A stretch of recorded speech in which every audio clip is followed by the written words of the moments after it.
Welcome, everybody, to the Jim and Sam Town Square. I'm Scott King, joined by TV producer extraordinaire Chris Cangilla. Chris, we had a pretty packed week.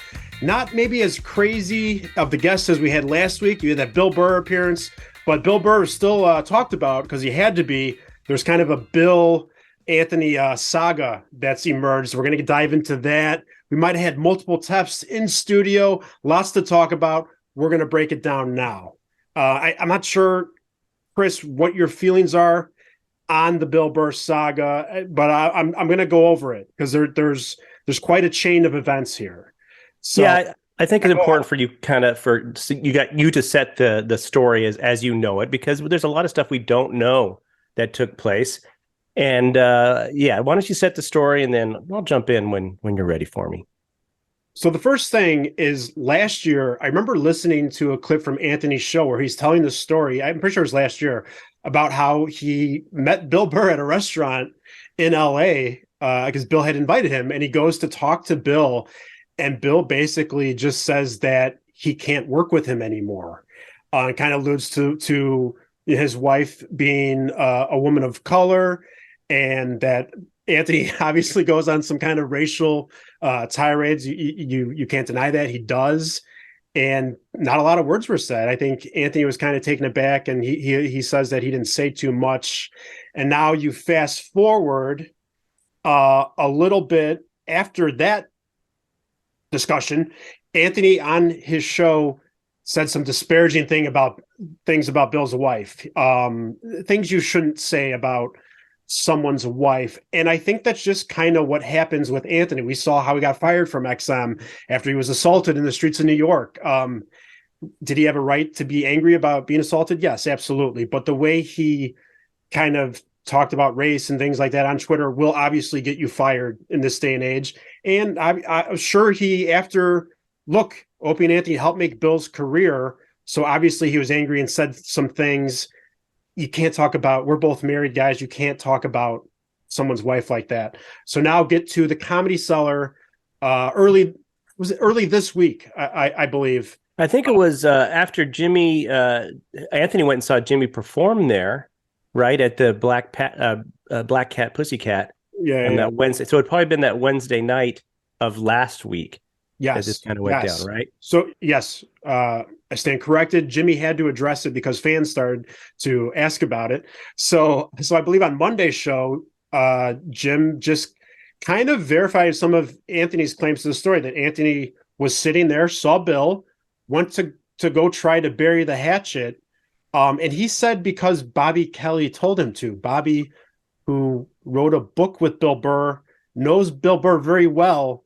Find it very interesting that he told Anthony to try to make amends for something like, talking about someone's wife. So we'll get into more of that. But basically, Club Soda Kenny, who was doing security for Opie and Anthony, knows Anthony very well, has known Jimmy since Jimmy was opening for Dice, is Bill's security now. And it's pretty much as soon as Anthony went over to talk to Bill, Bill said, "Dude," which that's what Anthony said. You can picture Bill saying that. Yeah. And then Kenny just kind of told him to leave. Anthony said he chest bumped him and said, you got to go, and got him right out of there. So that's the situation. Then Godfrey, a black comedian who's a regular at the Cellar that Jim always raves about, how funny he is, what a good host he is, I believe, also said that if Anthony comes back, he said this on Chad Zumach's podcast, that if Anthony comes back, he's going to punch Anthony in the face. Anthony went back the next night. Godfrey was not there. I think he was filming something. And then we have the Opster chiming in and Anthony doing some more videos about it. So just kind of a crazy and kind of sad and unfortunate series of events, Chris. Yeah, it puts, Jimmy alluded to it as well. It puts Jimmy in a really bad place. He's stuck in the middle. He loves both of those guys and has had a long relationship, and he loves them for different reasons, and he can still love them if they don't love each other, right? And kind of felt kind of torn. And to Jimmy's credit, he's like, I'm not going to talk about the details of this. It's not my place. I'm just going to tell you I love my friends and I love them for who they are. And it's unfortunate and I feel sad. And that's pretty much how it was left as far as Jimmy talked about it. What I found odd is Opie kind of seemed to jump in on this conversation and this controversy in one of his posts saying that Jimmy really didn't like Anthony. It was never one of Anthony's friends and was all that kind of stuff. I find that a little hard to believe because Jimmy has always supported Anthony. I think Opie said something like, if Jimmy loved him so much, why didn't he go with Anthony when Anthony was fired? Well, Jimmy was under contract, I believe, and he was going to stay at Sirius, right? Yeah. And so Jimmy was kind of torn in that, and Opie said he didn't like him, and then lo and behold, Thursday night we see a picture of Anthony and Jimmy having they didn't have dinner, but taking a picture after dinner, it looked like, and both of them tweeting about it. So yeah, it's an unfortunate thing. I think I've always liked Anthony as far as his sense of humor. He's quick. I do believe he actually has some political views that may not line up with mine and that are a little extreme, little racist views at times, maybe. Some could deem that. But I think he's very, very funny and was a big part of the success of the original Opie and Anthony show. But it's challenging when you love a friend and your friend isn't, really acting the way that maybe you think they should. It's tough. So I just hope that it kind of just cools down a little bit. You can't have everybody like each other in this day and age. Just, as long as they're cordial and there's no fighting, like the Godfrey thing, that seems a little childish. Yeah, and look, I think you can argue that Anthony is the most talented guy to ever work in radio. Just his radio voice, the other voices, impressions he can do, like a comic like Jimmy, just have a hilarious line, quick wit. Yeah, you can make that argument. He's one of the best guys, the best guy in radio, but you don't bring someone's wife into it. I agree. When I first heard that story last year that Bill wanted to meet with them and had that discussion, I was like, oh, that's really like unfortunate. And Bill handled that the right way. So I understand Anthony's anger because, like I said, Opie and Anthony helped make his career. But I agree. Absolutely. Actually agree with a point Opie made that Bill probably would have made it without them. He very well could have. He's that talented as a stand-up comic. He's of course still one of the best. But the way things played out, that show launched him. And who knows? I mean, I'm sure, and probably, we talked about it last week that, Bill Burr is kind of the same type of guy he's always been. However, when you get that kind of success, you got to walk a more straight line to keep on getting the job offers and the success. And, Bill was a little bit more wild in the Opie and Anthony days, and he's a little more tame now. Yeah. And maybe that has to do with his wife taming him down a little bit too. And he probably credits her for that. But there's a difference in him. And, I can understand that, Bill wanted to have that conversation, but that also, they weren't really working together anymore, except on the Patrice benefit. And I think Anthony wanted to be a part of that. And I'm not sure if Bill, kind of running the whole thing, wanted him to be a part of it. So maybe that's where they weren't going to work together anymore. But after Anthony got fired, he and Bill weren't really doing anything. No, true. And I think, he didn't get an invite to the Patrice benefit, and that might have been a sore spot there. And I still can't believe that Bobby Kelly encouraged Anthony to apologize to Bill. He knows Bill. He should have known that Bill would want nothing to do with that. Maybe he's just thinking like Jimmy is, like, here, these guys, I like both of these guys, and I just wish they weren't feuding. Who knows? What else you got, my brother? All right, let's get to something a little lighter. Next up, we have, we thought we were out of the woods with Jimmy's luxury New York City apartments. Penthouse. He's very much still not just in the woods, but in the water, Chris.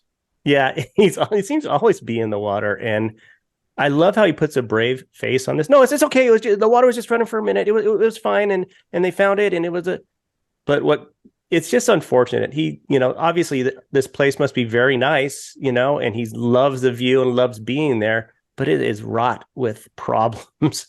And it's just funny. Now, we're both homeowners, and the way you save money as a homeowner is you educate yourself on what's going on in your house. What was cracking me up so much is, Jimmy talking about how the pipe burst, but wait, it was like where the soldering point, it must have been that they patched something, a plumber, and he didn't use the proper technique in fitting those pipes together. Right. And it, as soon as they turned the water and it pressurized, it just came apart. Now, I'm not a plumber, but we've all had water issues in our houses, and you just kind of deal with it. Jimmy's lack of knowledge in dealing with his house and how things work. Troy too cracks me up. I feel like he just had his whole place redone. He's had the water bugs that are enormous. That he thought But he maybe, has foil and he can punch them, so he's okay.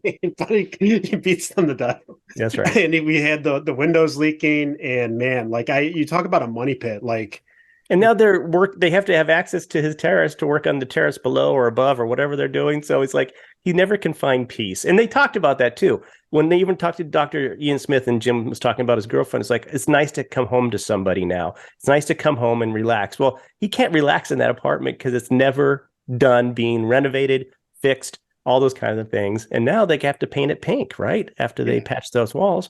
And even the odd moments where he thinks everything's okay, he's still worried about ninjas repelling down onto his. It could happen. I don't think. Yeah, you don't think that's not a possibility, because I believe that could happen. Who knows? And speaking of things that keep coming up on the show that we really enjoy, we have Sam. When he's not talking about his weird eating habits, like he just relaxes weird. My kids are like me. My daughter, she's 7. When she gets home, she runs upstairs and puts her pajamas on and just hangs out. Like you gotta get the shoes off at least, and the socks off, and relax. And I don't know what Sam does in his jeans and his shoes on his couch. Having kids, we take our shoes off at the door. We didn't ever want our carpet to be destroyed by the grossness of shoes. I can understand Jim doing this because he doesn't have kids. He wears shoes on. He's going to keep his shoes clean, all that kind of stuff. Sam has kids. You would think that he'd want to take his shoes off before he sits on the sofa, but he has an incredible collection of shoes. So maybe it's like Fred Rogers, is that the guy's name? And the neighborhood. And maybe he comes home, Mr. he Rogers. sits down, he takes Mr. Rogers, right? Takes off his working Air Jordans and puts on his home Air Jordans. Maybe that's the case, and that's why he feels comfortable sitting on the couch like that. I don't know.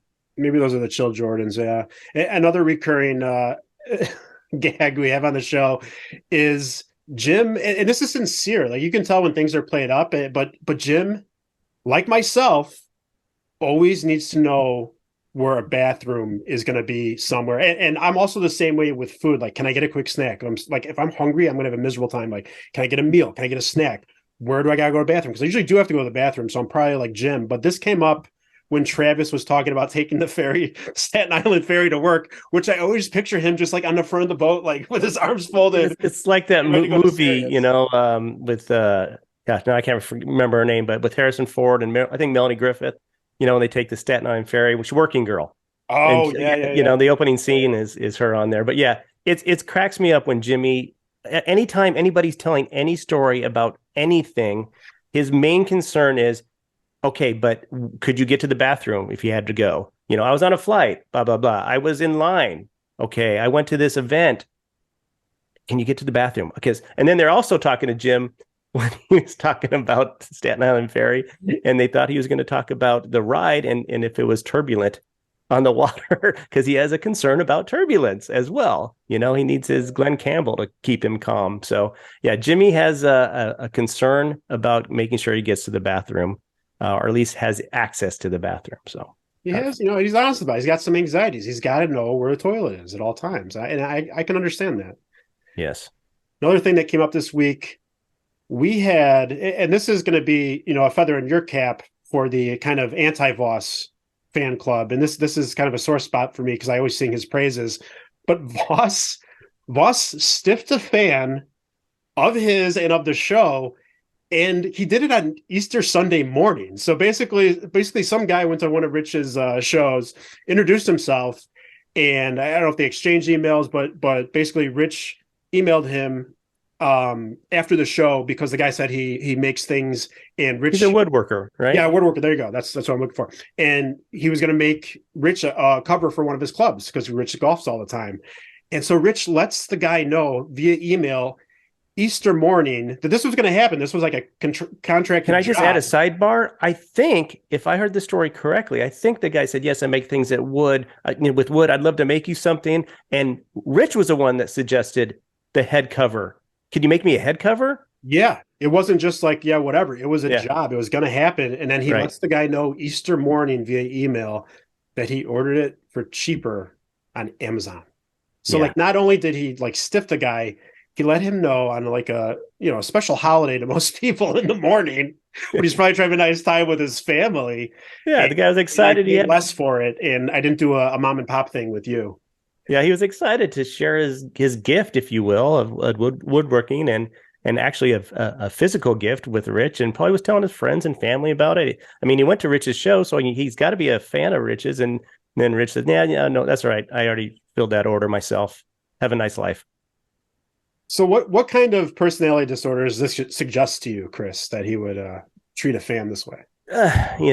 It's Rich does think of himself a little first, right? So maybe that's just a little bit of narcissism. But yeah, I don't know. What do you think?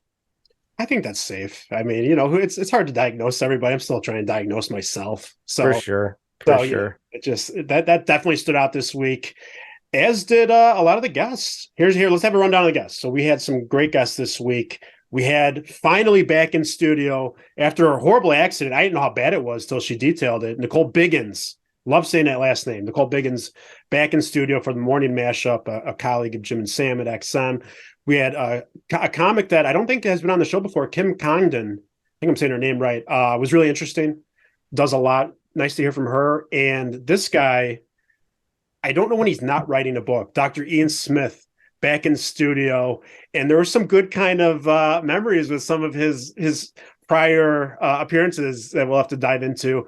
And Yeah. Mike Figs, who was recently on with Shannon Lee, they have a podcast together, so it was nice to get to know Shannon a little bit. So for you, Chris, who was the best guest of the week?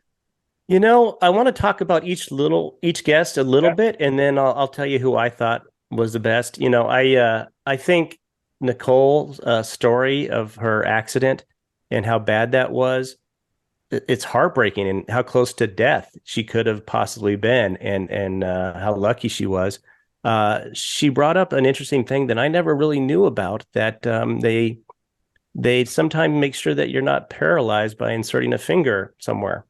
Checking And the oil in school is what we would call it. that works. That works. And I and the guys, of course, made it a funny bit that the paramedics were fighting for that job for that day. But yeah, that was something that I've never heard of, and freaked me out a little bit. And then also, we've heard a lot about her lovely husband and his needs. So as soon as she was able, they were back to where they needed to be on that. I think maybe a little before she was able, according to her. Actually. Yeah, possibly. For Kim, she's a jujitsu, just incredible. And talking about her breaking her leg, she's a great comedian, but then that story of her breaking her leg and her parents, very interesting. And I don't think she's been a guest before. So yeah, it was nice to have a little fresh blood on there. Not blood, fresh blood in there. Yeah. Dr. Ian Smith, I want to table that one because there's some stories that we want to bring up about there. I like when Dr. Ian Smith is on. He does seem to have the same type of guest appearance that he had the year before or 6 months before. Yeah. And it's fine. It's he at least he fits in and plays with the guys. But he's usually writing a book, and it's something different than the book before, something different. It's like, I don't know where I should start on my diet plan. Which should I do? The one you did last year, or 2 years ago, or 3 years ago? And they kind of talked about that a little bit. And then Figs and Lee, I didn't enjoy the interview as much. It wasn't something that I really liked, but what it brought to us that I didn't know is Figs was asking Jim and Sam, like, how did this happen? How did you guys get together? We all know kind of, Opie and Jim kind of failed, and Jim wanted to continue, and Sam was there, and I thought they just put together because there was a familiarity there.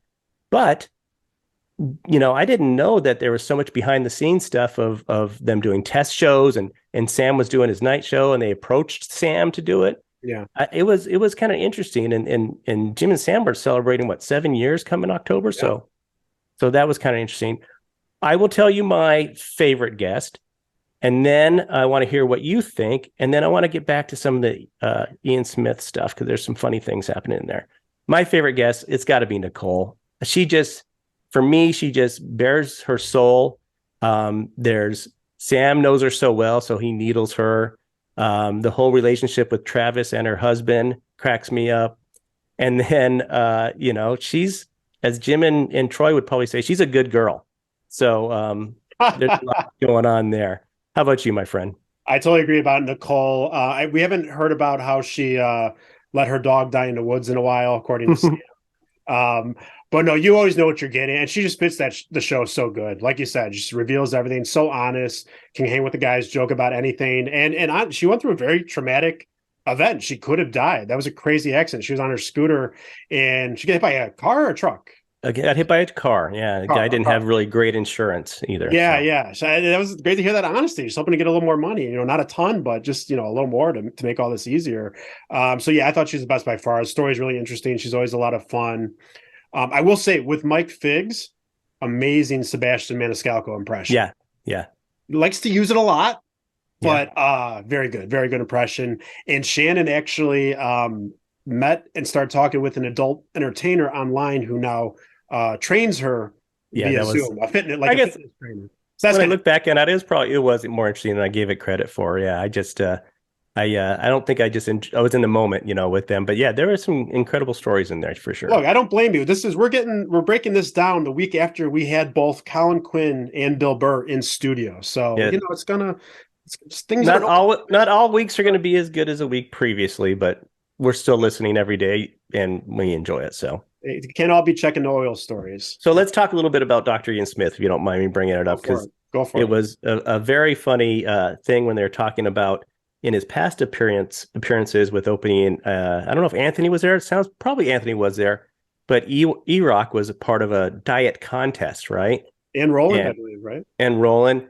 And they worked on that, and E-Rock really thought he was going to lose weight, but unfortunately he didn't lose as much weight as he wanted to because he didn't get the popcorn that Dr. Ian Smith was going to send him. So that was holding him back. Yeah, he couldn't participate in the program and do the on air basically bit because he didn't receive a snack that Dr. Ian was plugging. So, well, he also liked his flavored water, if you recall. He always had to have something in that. Sam bottle. points out he always needed a treat. He liked to treat himself. Exactly. Yes.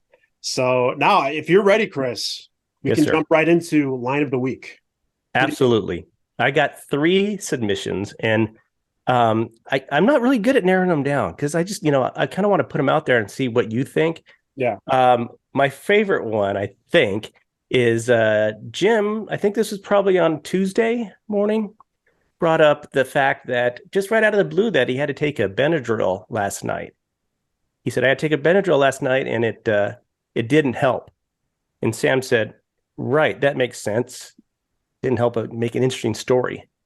It's like, who cares if you had to take a Benadryl last night? I probably butchered that line, but that was one of mine. I think it was close. And that just kind of plays into Jim more being like a domesticated old man now, which is very funny. And Sam being quick, saying, Benadryl didn't help for an interesting story. Sammy, that's for sure. Yeah. And then the second one kind of goes back to the E-Rock diet thing when Dr. Ian Smith was in. They were talking about E-Rock's diet contest. And Sam said, yeah, there was 500 on the line. And Jim said, no, the money, alluding to that was 500 pounds maybe that they were working on. That cracked me up. And then my last submission is Nicole was talking about her accident, right? And she said that she had to go to rehab. And Jim said, did you panic? Referring to maybe the rehab was, alcohol and drug related versus, physical rehab. I remember that one. And I was able to narrow mine down this week, but I think I was in the same boat as you last week where I just had I had a few that were very worthy. That there were definitely some worthy this week. Mine, the one that stood out to me was also Sam. And Sam said they were talking about, we're going to get into this in a minute, the crazy Dalai Lama story that unfolded before the world's eyes. And Jim was like, Jim always tries when something weird or extra perverted happens, even when Jim knows it's wrong, and he'll say that's not right. He will look for a way to be like, what was this person thinking? Did it really mean that? He always approaches things that way. So with the Dalai Lama, he was going, well, maybe it's just because he's an older guy and he tried to make a weird joke. And Sam goes, well, he didn't grow up during a time when people just walked around sucking each other's tongues. I don't think that's ever been a time, and maybe in Greek mythology it might have been. But yeah, that was great. That's my line of the week from Mr. Sam Muffins. Yeah, I like that. And let's talk a little bit about the Dalai Lama thing. Yeah, tell me your thoughts and how that came about. So basically, he was somewhere speaking in front of a lot of people, as he tends to do, brought a child on stage. I believe he kissed a child on the lips, a young boy, and it seemed like he made a joke to the crowd where he said, "Now suck my tongue," which is obviously very, very inappropriate and alarming. So Yeah, it's just also equals weird. good Jim and Sam fodder. Yeah, and I think Travis looked it up and said he's gotten in trouble before with some inappropriateness. It was just weird, just an odd thing.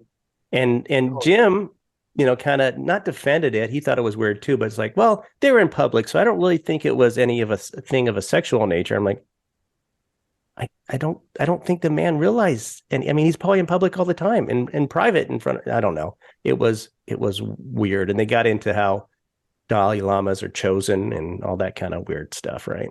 Yeah, that part was more interesting, but the whole thing is just kind of weird, and it's weird to talk about as It well. is weird to talk So about. let's find out what was in the box. A mystery What's in the box. box? What's in What's the in the box? box? Like who didn't say that in their head the whole time while I listened to that segment?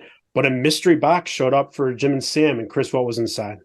Well, the thing is, I think it came from somebody who claimed to work on weird medicine, right? Yeah, I believe so. And he had a nice story about spending some time with Bob Kelly, and Bob Kelly regaled him with tales of Bob Kelly's greatness.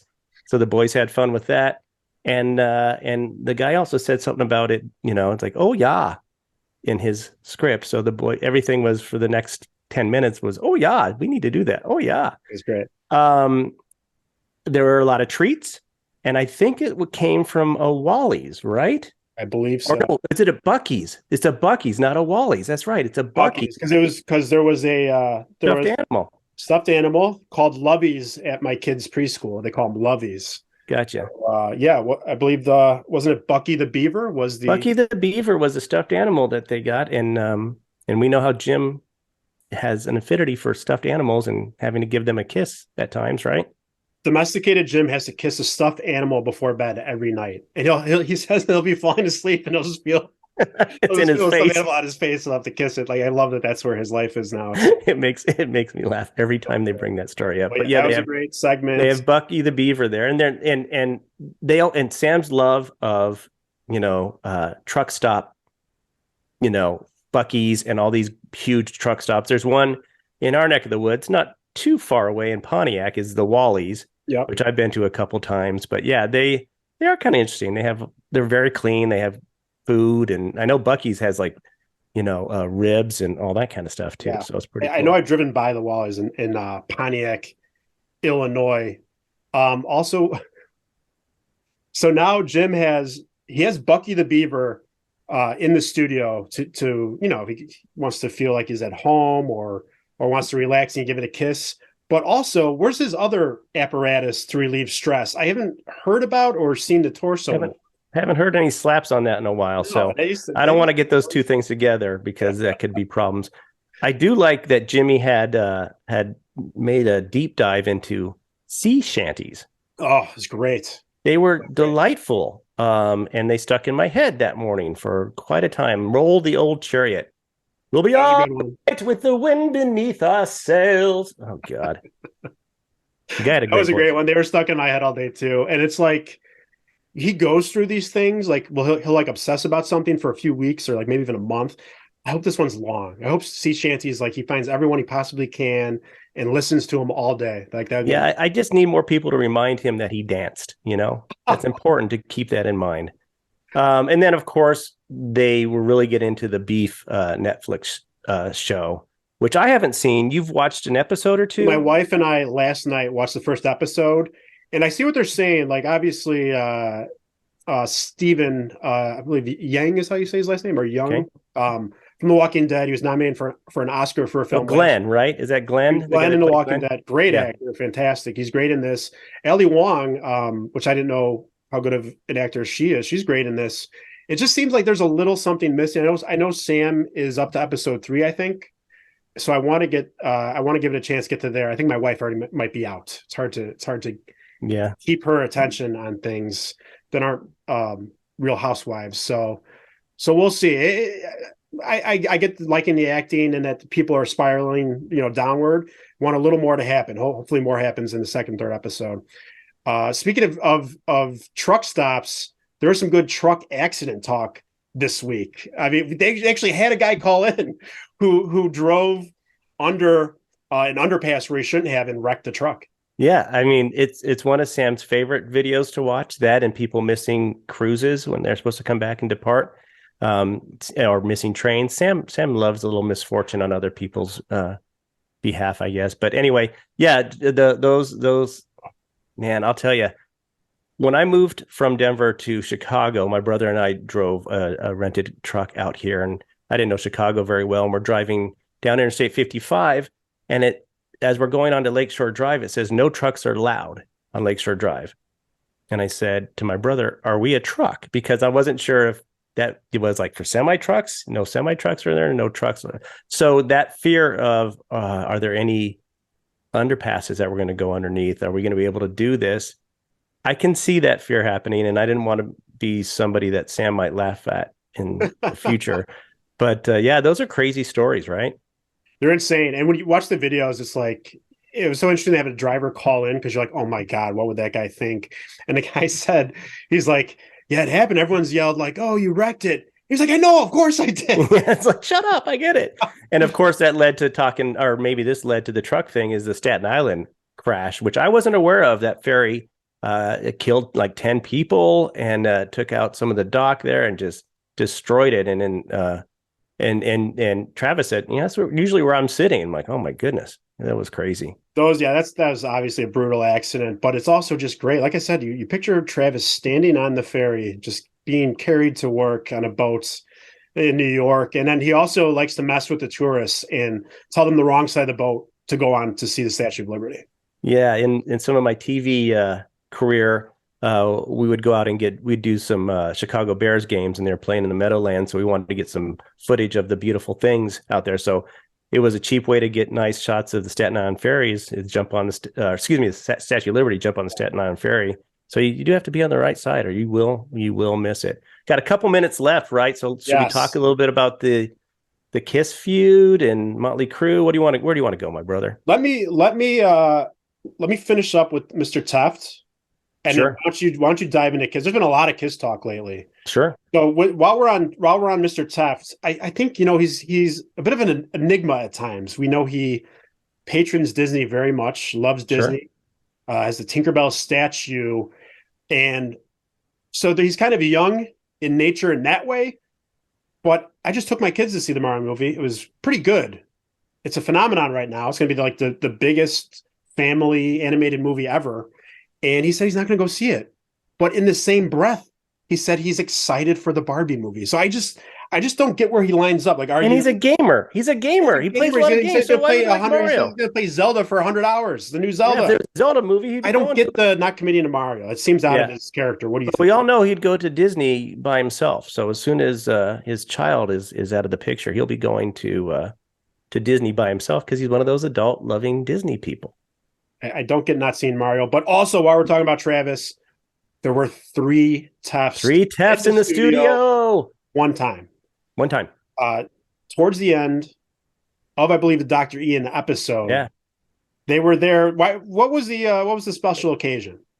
I don't know. They didn't allude to it, but I think maybe the Tefts, all 3, had something to do after the show because it was right at the end of the show. So Lisa and Riley came into the studio, and the boys were talking to him a little bit, and Lisa was great and talking about Travis being skinny but also not having any muscle. Which was funny. I guess Lisa's in great shape. She's been working out a ton, and Riley's doing some athletic stuff. So it's time for Travis to maybe do something athletic, but I think he chooses not to. And I think Lisa is deserving of being a Line of the Week candidate, actually, because they were talking about how Travis eats a lot but doesn't gain any weight just with his body frame. And Lisa goes, he doesn't gain any muscle either. That's right. That's right. Doesn't gain any muscle either. Great line. So look, we got like 3.5 minutes. I'm going to let you take it away on Kiss. There's been a lot of Kiss talk, the feud, what's going to happen. Go for it. Yeah. And we'll be brief on this. It looks like Ace Frehley has his old house is on Airbnb, so people can can stay there. And the guys were talking about that a little bit, but I think he lived in that house like 25 years ago. So why, other than it's just that he did live in this house? But that led to the feud with Kiss. And I don't understand it fully. And I know I think there's 2 docu-series, or not series, but maybe movies that are coming out on Kiss here in the near future. So we'll see about that. That led to them talking about Motley Crue and their feud. And then they played a clip of Vince Neil singing, and he didn't have his pipes anymore. So he stopped in the middle of a song, but the background vocals were pre-recorded. So they were like, smoking in the bowl. And he's, I can't sing. And, it was crazy. But then they got to their love of Bonnie Tyler, Total Eclipse of the Heart, and how she has that raspy voice and she still sings. And it's not great, but they admire that she still sings. And I think I do too, as a musician. I don't care if you don't have it anymore. I just want to hear you try. I don't want to hear a pre-recorded thing. I don't care about the performance. I want to see you doing it. So, it was a pretty good week. I enjoyed it. And when do I not enjoy a week of Sam and Jim, right? Totally agree. I think that old sound drop that they haven't played in a while that goes, okay. I think that was Bonnie Tyler, wasn't it? You're right. You're right. So, another great week. We're looking forward to next week. Thank you guys so much for tuning in to the Jim and Sam Town Square. Yeah, it was great. And I appreciate you always, being with me on these things. And everybody, we'll see you in the Town Square next week. Thanks for watching and listening to the Jim and Sam Town Square. Please remember to like and subscribe and turn on that notification bell, not Doug Bell, so you don't miss an episode. And if you're listening to just the podcast, please leave us a 5-star review. We really appreciate it.